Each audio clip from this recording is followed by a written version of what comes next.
Shalom saudara terkasih di dalam Tuhan Yesus. Tuhan Yesus baik, sungguh baik, sangat baik. Dia senantiasa ada di dalam setiap kehidupan kita. Saat ini saudara buka hati, izinkan Tuhan berbicara lewat firman Tuhan yang disampaikan di suara pengbalan ini akan memberkati, menolong, memberikan kekuatan yang baru bagi setiap yang mendengarkannya dan melakukannya. Mari kita berdoa. Bapa, di dalam nama Tuhan Yesus, Kau Allah yang setia, Kau benteng hidup kami, Engkau perisai kami, Engkau penolong kami dalam segala hal sangat terbukti. Terima kasih Bapa, Engkau setia, Kau tidak pernah terlambat menolong umat-Mu. Saat ini Bapa, berbicaralah lewat hamba-Mu, firman Tuhan yang disampaikan, sungguh-sungguh dari Engkau membangkitkan, menegur, menasihati, memberikan pengharapan, dan sukacita damai sejahtera bagi setiap yang mendengar, menerimanya, dan melakukannya. Dalam nama Yesus. Amin. Saudara terkasih dalam Tuhan Yesus, di seri bulan Maret ini awan, di mana kita tahu awan secara fisik yang kita lihat di langit dan berbagai bentuk awan yang ada, dan di firman Tuhan tertulis tentang awan, baik itu tiang awan dan ada tiang api sebagai penuntun bagi umat Tuhan, membawa mereka melewati padang gurun yang begitu panas terik di siang hari maupun di malam hari yang begitu dingin. Namun Tuhan senantiasa ada bagi umatnya, menuntun bahkan juga menyejukkan ketika hawa cuaca yang panas maupun juga di kondisi yang dingin malam hari ada tiang api yang menghangatkan. Saudara terkasih, di mana tiang awan juga menyatakan pada bangsa Israel sebagai tanda arahan bagi mereka untuk berangkat atau untuk tinggal atau berdiam, dan semuanya ada waktu-waktunya Tuhan. Dan bagian kita adalah ketaatan. Ya, the cloud over the tabernacle, yaitu memberikan sebuah gambaran bagi kita untuk ikuti pimpinan Tuhan di dalam lewat firman-Nya, lewat arahannya, lewat tegurannya, nasihatnya. Ketika kita harus berdiam atau kita harus mengejar, kita harus bersabar, dan semuanya ada waktunya. Untuk itu kita butuh mempersiapkan diri, duduk diam, memperhatikan apa yang Tuhan katakan, dan kita mau dengar-dengaran mempunyai hati yang lembut, hati yang taat. Pada hari ini saya akan sampaikan yaitu Great Cloud of Witnesses. Great Cloud of Witnesses ini terambil dari Ibrani pasal 12 ayat 1. Jadi Great Cloud of Witnesses diterjemahkan yaitu awan yang luar biasa yang menjadi saksi. Ya, awan yang luar biasa yang menjadi saksi. Great Cloud of Witnesses. Witness adalah orang yang bersaksi. Witnesses lebih dari satu orang. Ya, begitu banyak saksi-saksi yang sedang melihat, sedang menyoraki ataupun memandang dan melihat mungkin dari kejauhan atau dari kedekatan bagaimanapun, tetapi ada yang melihat. Ya, Great Cloud of Witnesses. Ini terambil dari Ibrani pasal 12 ayat 1. Saya akan baca bahasa Indonesianya, nanti saya akan baca bahasa Inggrisnya juga. Ibrani 12 ayat 1. Nasihat supaya bertekun dalam iman, ini bahasa Indonesianya. Karena kita mempunyai banyak saksi, witnesses, ya, bagaikan awan yang mengelilingi kita. Bahasa Inggrisnya Great Cloud of Witnesses. Jadi saksi-saksi ini seperti awan yang mengelilingi, ya, maupun yang ada di udara yang ada. Banyak saksi bagaikan awan yang mengelilingi kita. Marilah kita menanggalkan semua beban dan dosa yang begitu merintangi kita dalam berlomba dengan tekun dalam perlombaan yang diwajibkan bagi kita. Kita sadari hidup ini ada sebuah gelanggang, bahwa kita ada dalam perlombaan sebagai orang percaya dalam iman, pengharapan dan kasih. Perjalanan kita ditandai oleh iman, harap dan kasih. Sesulit apapun, jangan kita lepaskan iman kepercayaan pada Kristus, pada firman-Nya, terus berharap dan percaya yang terbaik Tuhan siapkan. Kasih Allah sempurna dalam hidup kita, kita tidak kekurangan apapun. Ya, dalam perjalanan, dalam gelanggang, yaitu sebuah pertandingan, ada orang yang di kiri, ada yang di kanan. Dalam perjalanan di masa yang berbeda, waktu yang berbeda, kita semua ada di dalam gelanggang pertandingan. Bela pertandingan itu, setiap pertandingan tentunya harus ada persiapan. Dalam pertandingan tentu harus kondisinya fit. Dalam pertandingan terus harus mempunyai fokus. Pandangan kita, tujuan kita di dalam sebuah pertandingan. Untuk itu hidup orang percaya tidak asal hidup, tidak hanya lewati waktu, jam yang ada, namun setiap detik, setiap menit, setiap hari, setiap tahun kita minta ajari kami menghitung hari-hari kami sedemikian rupa supaya memperoleh hati yang bijaksana. Untuk itu sebagai orang percaya, hidup ini adalah kesempatan seperti nyanyian. Hidup ini adalah kesempatan. Setiap kesempatan yang ada mengenal Tuhan, setiap kesempatan untuk melayani sesama kita, setiap kesempatan untuk mengulurkan tangan, memberitakan Injil, membawa kabar baik, membawa jiwa kepada Kristus. Setiap kesempatan mengampuni, pakai itu semua. Karena nafas yang Tuhan titipkan, percayakan pada kita, ini sangat berharga nilainya. Selama masih ada kesempatan, pakailah itu untuk memuliakan Tuhan. Jadi hidup adalah sebuah pertandingan yang harus kita sungguh-sungguh berjuang, bersiap. Dan bukan berjuang dengan kekuatan kita, tapi sungguh-sungguh mengandalkan kasih karunia Tuhan. Lean on His grace. Leaning on His grace, you find strength. Orang yang mengandalkan kasih karunia Tuhan, percaya kasih karunia Tuhan cukup dalam hidupnya, dia dapat melewati setiap ujian, cobaan, bahkan juga semua musibah, tragedi, apapun yang akan dihadapi, namun ada kekuatan dari Tuhan supernatural. Rohnya tinggal dalam kita, Roh Kudus menghibur dan menguatkan. Untuk itu saudara terkasih, dalam gelanggang pertandingan kehidupan, kadangkala sangat melelahkan, mengecewakan, menyedihkan, banyak perkara-perkara yang mungkin tidak sesuai dengan keinginan kita. Namun kita tetap harus sungguh menyadari pertandingan ini, karena ada proses yang kita lewati, yang Tuhan membawa kita dari kemuliaan kepada kemuliaan, dari kasih karunia pada kasih karunia, dari kekuatan kepada kekuatan. Untuk itu kita harus senantiasa mengutamakan Dia. Put first thing first. Kristus adalah segalanya dalam segalanya. Tanpa Kristus hidup ini kosong. Tanpa Kristus kita menggunakan kekuatan kita, dan cenderung semuanya adalah hal yang sangat terbatas. Dan pengalaman kita terbatas, pengetahuan kita terbatas, semua keberadaan manusia terbatas. Namun Kristus, Dia tak terbatas. Kasih-Nya, kuasanya, dan apa yang Dia sudah lakukan di atas kayu salib 2000 tahun yang lalu. Bahkan kita akan memperingati Jumat Agung dalam beberapa minggu ke depan, dan juga merayakan hari kebangkitan Kristus, hari yang kita nanti-nantikan, yaitu kuasa kebangkitan yang membangkitkan kita dari segala keterpurukan, karena kubur kosong, sebab Kristus telah bangkit. Untuk itu saudara, dalam pertandingan ini jangan kita mundur, jangan kita juga menoleh kiri kanan, namun kita bersama-sama rekan-rekan kita pada masa ini, keluarga kita, komunitas kita, gereja kita, maupun di mana Tuhan tempatkan, mari kita berjuang bersama-sama, bersama Kristus, dengan berlari dalam tujuan menggenapi panggilan Tuhan. Orang yang menggenapi panggilan Tuhan, yang menerima panggilan Tuhan, dia menghargai setiap panggilan Tuhan dengan sungguh-sungguh sebuah kehormatan, sebuah kepercayaan yang Tuhan sudah percayakan, titipan pada kita untuk menjalankannya, dan juga ada upah yang menanti kita semua. Untuk itu saudara, sebuah panggilan bukan harus bekerja di sebuah gereja, sebuah organisasi pelayanan yayasan, bukan. Tetapi melakukan, menggenapi sebuah panggilan Tuhan yang Tuhan tempatkan. Baik profesi Anda adalah seorang suster, seorang dokter, seorang pegawai, maupun juga di rumah, ayah, ibu, peran sebagai orang tua, kakek, nenek, dan sebagainya. Semuanya mempunyai panggilan di dalam keluarga, dalam pekerjaan, di dalam komunitas, bahkan di gereja. Kita adalah bagian dari tubuh Kristus yang harus berfungsi sesuai dengan panggilan Tuhan.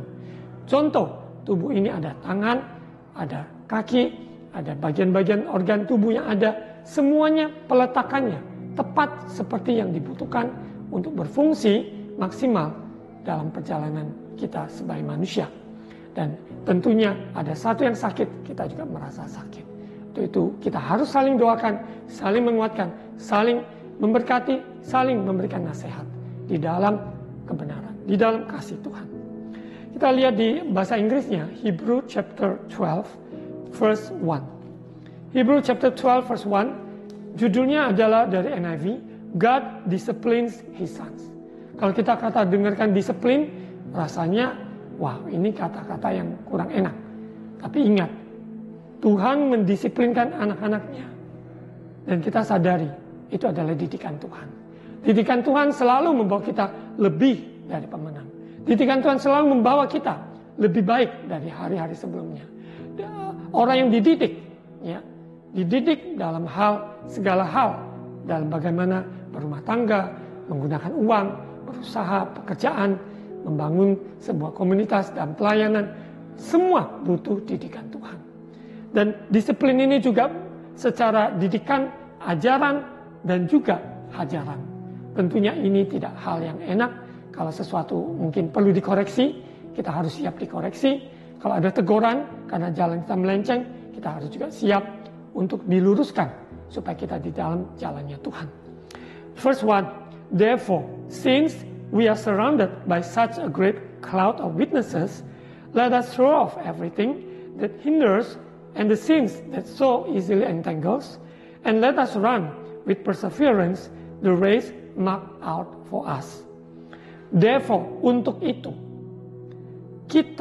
karena kita dikelilingi oleh awan yang begitu besar, ya, yaitu saksi-saksi yang seperti awan yang besar ini, mari kita buang seluruh hal yang menghalangi kita, dosa yang begitu mengikat kita, supaya dilepaskan dan kita bisa berlari dengan tekun, yaitu perlombaan yang sudah Tuhan siapkan buat kita.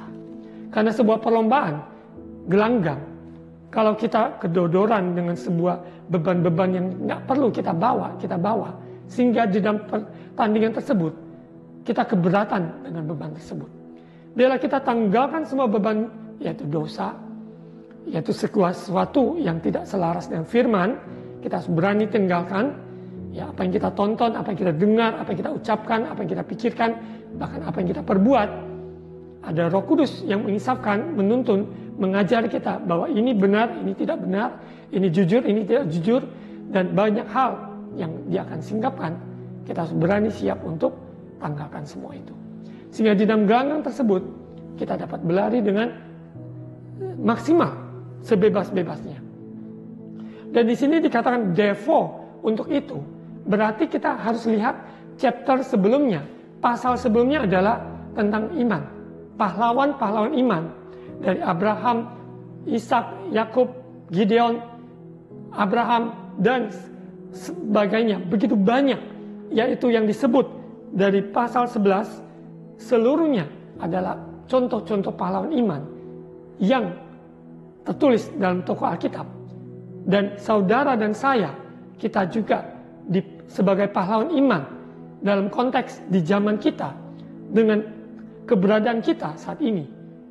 Tuhan rindu supaya kita bisa menjadi juga melihat contoh teladan oleh mereka-mereka yang sudah mendahului kita lebih dahulu, yaitu di Ibrani pasal 11. Mereka lah dikatakan sebagaikan awan yang mengelilingi, yang begitu besar, great cloud of witnesses, yang sepertinya menyorakin dan melihat, memandang kepada kita yang sedang berlari dalam gelanggang ini. Ya, ini memberikan sebuah gambaran buat kita bahwa pendahulu-pendahulu kita, mereka menyelesaikan pertandingan yang baik. Mereka juga berjuang dalam perjalanan iman mereka, tidak mudah. Ada yang gagal, ada yang juga keliru. Namun mereka berani diluruskan, mau hidup benar, dan mereka tiba di tujuan. Dan kita ada di dalam kasih karunia bisa membaca firman yang ada, perjanjian lama, perjanjian baru, dan kita mendapat utuh sepenuhnya dalam hidup ini, karena Roh Kudus tinggal dalam kita, sehingga dalam pertandingan ini, kita tahu kita tidak sendirian. Di mana Roh Tuhan beserta kita, dan juga ada saksi-saksi, great cloud of witnesses, yang memandang, yang memberikan kita cheer, ya, bahwa mari kita terus lari mencapai tujuan yang Tuhan siapkan. Tentu ini tidak terpisah bahwa kita harus dididik oleh Tuhan, harus didisiplin oleh Tuhan. Kalau ada jalan kita yang keliru, ada kesalahan, kita berani untuk confess, berani mengaku, dan berani untuk berubah. Dan hidup kita tidak akan sama lagi. Kita sadari karena hidup ini adalah sebuah pertandingan yang harus kita selesaikan dengan baik, dengan kita lihat bagaimana kita harus berlari. Ayat 2. Marilah kita melakukannya dengan mata yang tertuju kepada Yesus yang memimpin kita dalam iman dan yang membawa iman kita itu kepada kesempurnaan, yang dengan mengabaikan kehinaan tekun memikul salib, ganti sukacita yang disediakan bagi Dia yang sekarang duduk di sebelah kanan tahta Allah. Luar biasa. Di dalam pertandingan ini kita tidak boleh lepas dari pandangan kita kepada Yesus. Turn your eyes upon Jesus. Look full in His wonderful grace. Arahkan pandangan kita sepenuhnya kepada Kristus. Dia adalah the author and finisher of our faith. Dia yang memulai, Dia yang menyelesaikan setiap pertandingan yang Tuhan kerjakan dalam hidup kita. Dia Alfa dan Dia juga Omega. Bersama Kristus kita memulai, bersama Kristus kita mengakhiri pertandingan kehidupan di dunia ini, dan Dia membawa kita pada kekalan. Karena waktu kita sudah tiba, di situ Dia sudah memanggil kita kembali ke rumah Bapa. Untuk itu saudara, kuatkan, teguhkan hati, iman kita semakin dipertajam, semakin dirutet di dalam firman, berakar, ya, sehingga iman itu membawa kita kepada kesempurnaan. Karena iman itu harus diuji. Enggak ada yang katakan aku punya iman tapi tidak pernah menghadapi ujian. Tidak terlihat, tidak teruji. Namun iman pasti akan menghadapi ujian, bahwa hanya Kristus jawaban. Hanya firman Tuhan adalah pelita bagi kaki kita dan terang bagi jalan kita. Iman itu membawa kepada kesempurnaan, mengabaikan kehinaan, tekun memikul salib, ganti sukacita yang disediakan bagi Dia. Yesus memberikan contoh teladan bagaimana dari Taman Getsemani Dia bergumul, biarlah bukan kehendakku yang terjadi tapi kehendakmu yang terjadi. Peluhnya seperti tetesan darah. Karena Dia begitu serius, begitu sungguh-sungguh. Dia tahu Dia tidak sanggup secara manusia dagingnya, namun Dia memilih menyerahkan diri pada kehendak Bapa. Karena untuk itu Yesus diutus melakukan kehendak Bapa. Begitu pula saudara dan saya, kita diselamatkan melakukan kehendak Bapa, memuliakan Dia dengan segala keberadaan kita. Kita dipercayakan dengan talenta, karunia, kesempatan, pakai itu sepenuhnya untuk menyelesaikan sebuah pertandingan yang baik dengan apa yang sudah Tuhan percayakan. Mungkin itu hal-hal yang kelihatannya sederhana bagi orang dunia. Namun bagi Kristus, kalau kita melakukan sesuatu yang untuk kehendak Bapa, maka yang memang dari Tuhan, ukurannya tidak sama dengan dunia.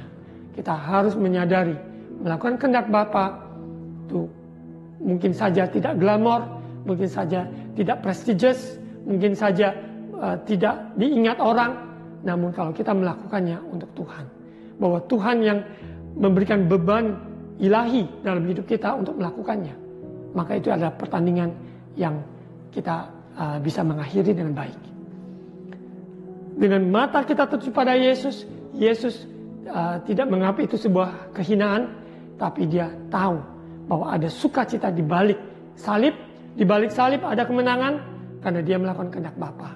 Iblis mengira salib itu kegagalan, salib itu kebodohan, namun Kristus di balik salib itu ada kemuliaan Tuhan. Kemuliaan Bapa yang disediakan bagi Dia. Setiap lutut bertelut, setiap lidah mengaku Yesus adalah Tuhan.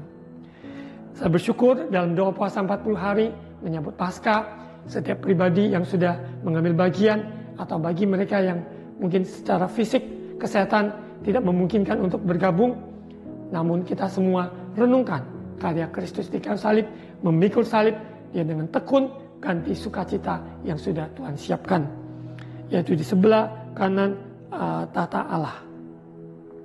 Untuk itu saudara, di dalam perjalanan ini kita selalu harus memandang pada Kristus. Yesus terlebih besar dari masalahku. Yesus mempunyai kuasa, berdaulat, dan dia sanggup, dan dia mau. Karena dia peduli. Hidup kita di dalam tangannya. Kita seperti debu yang mungkin ditiup hari ini kelihatannya begitu luar biasa seperti rumput, dan besoknya mungkin tidak ada. Namun hidup kita karena di dalam Kristus berharga. Karena dia yang menciptakan, karena dia memberikan nafas kehidupan. Kita lahir baru, kita mengenal Kristus, mengalami Kristus secara pribadi, sehingga kehidupan kita rohani tidak kering, tidak menjadi asal-asalan, atau hanya sekedar rutinitas, tapi kehidupan rohani kita, kehidupan yang sungguh-sungguh mengiring Yesus. Kita lanjut di ayat ketiga. Ingatlah selalu akan dia, yaitu Yesus, yang tekun menanggung bantahan yang sehebat itu terhadap dirinya dari pihak orang-orang berdosa, supaya jangan kamu menjadi lemah dan putus asa. Bayangkan Yesus yang tidak berdosa memikul dosa umat manusia, menjalani maupun salib dan sebagainya. Dia dicibir, dihina, diludahi, dan banyak hal yang selama dia ada di muka bumi, ya, dianggap dia juga kerasukan dan sebagainya. Namun dia tidak hiraukan itu semua, karena dia sadar ada tugas yang menanti dia, yang yaitu puncaknya, yaitu ketika dia mati di kayu salib, dan dia bangkit pada hari yang ketiga. Ayat 4, dalam pergumulan kamu melawan dosa, kamu belum sampai mencucurkan darah. Dan sudah lupakah kamu akan nasihat yang berbicara pada kamu seperti kepada anak-anak? Hai anakku, janganlah anggap enteng didikan Tuhan. Dan janganlah putus asa apabila engkau diperingatkannya. Karena Tuhan menghajar orang yang dikasihinya, dan ia menyesah orang yang diakuinya sebagai anak. Proses perjalanan gelanggang kehidupan ini, kita dididik, mungkin juga ada hajaran, ada ajaran, ada hajaran, ada koreksi, ada penghiburan. Semuanya itu adalah satu paket. Ikut Kristus satu paket, ada ajaran, ada hajaran, ada penghiburan, ada nasihat, dan semuanya itu adalah bagian sebagai orang percaya, karena kita adalah anak-anaknya. Apakah saudara bangga, bahagia bahwa saudara disebut anak-anak Bapa? Kalau anak-anak Bapa, berarti kita mau diajar, dididik, dihajar bahkan. Kalau memang ada jalan kita yang menyimpang ataupun serong, namun Tuhan baik, dia senantiasa nasihat, yang mengirimkan hamba-hambanya, firman-Nya, tanda-tanda, konfirmasi, semuanya adalah bagian untuk memproses kita. Setiap proses kita jalani tidak mudah, namun kalau kita sadari dia Bapa, kita anak, maka semuanya diberikan karunia, kasih karunia untuk bisa melewatinya. Tidak ada yang mudah saudara.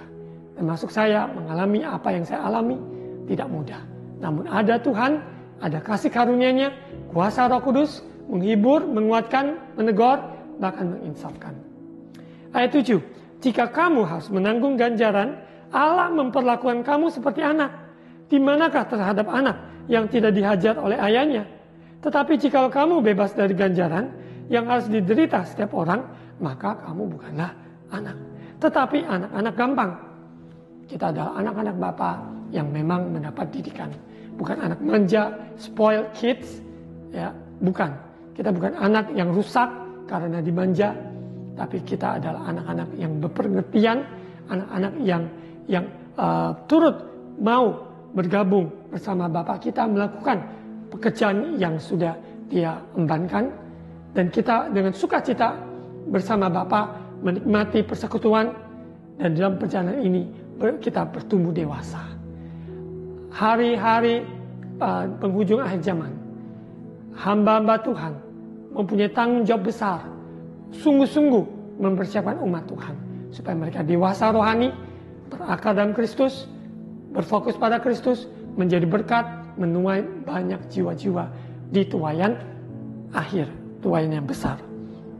Selanjutnya ayat 9, selanjutnya dari ayah kita yang sebenarnya kita beroleh ganjaran dan mereka kita hormati, ya.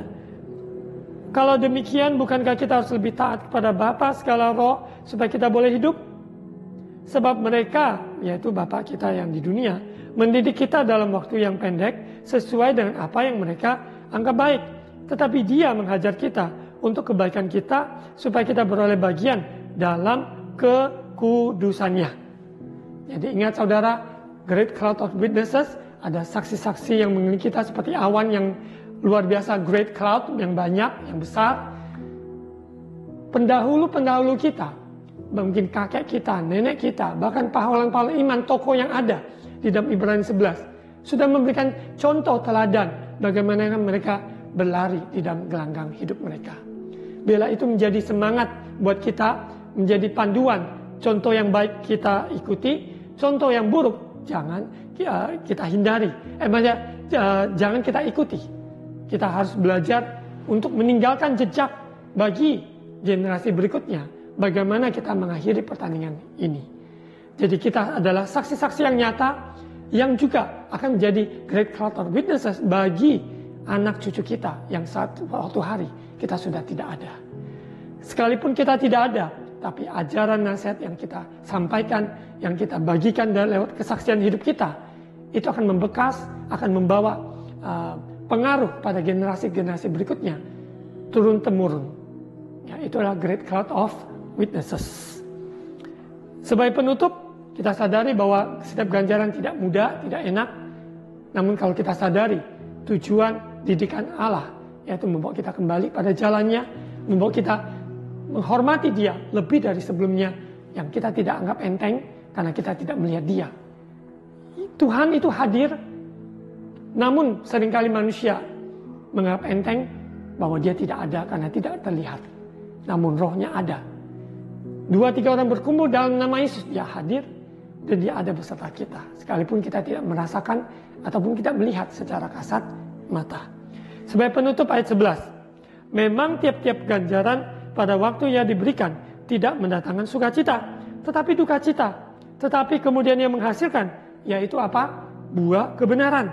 Digarisbawahi, buah kebenaran yang memberikan damai kepada mereka yang dilatih olehnya. Jadi ujung-ujungnya kita dilatih menghasilkan buah kebenaran. Di mana ada kebenaran, maka ada damai sejahtera. Di mana kita berada, kita mewarnai sekeliling kita. Di rumah sakitkah, maupun di sekolahkah, maupun di rumah, di komunitas, di RT, RW, kota, bangsa di mana kita berada.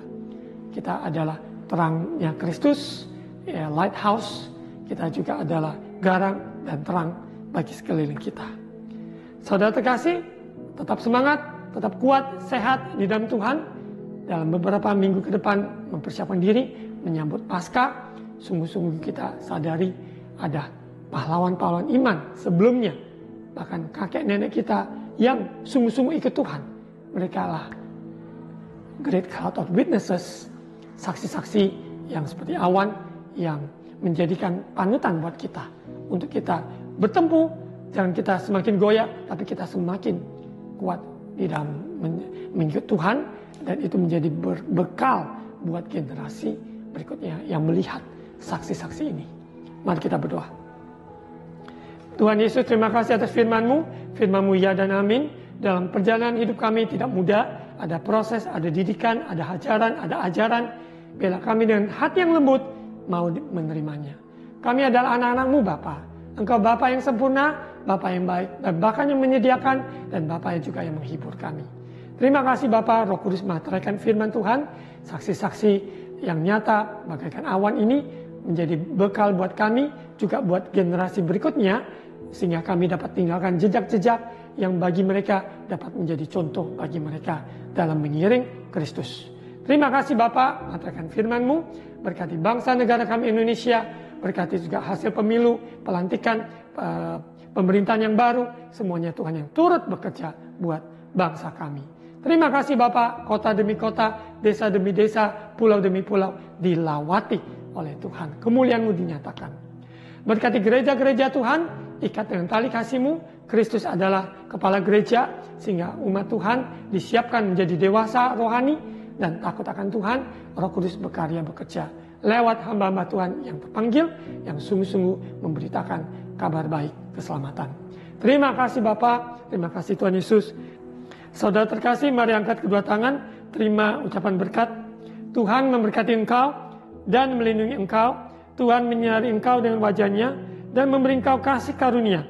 Tuhan menghadapkan wajah-Nya padamu dan memberi engkau damai sejahtera. Terimalah berkat kasih karunia dari Allah Bapa, cinta kasih dari Tuhan Yesus, persekutuan dari Allah Roh Kudus menyertai kita sekalian hari ini sampai Maranatha. Dalam nama Yesus, amin.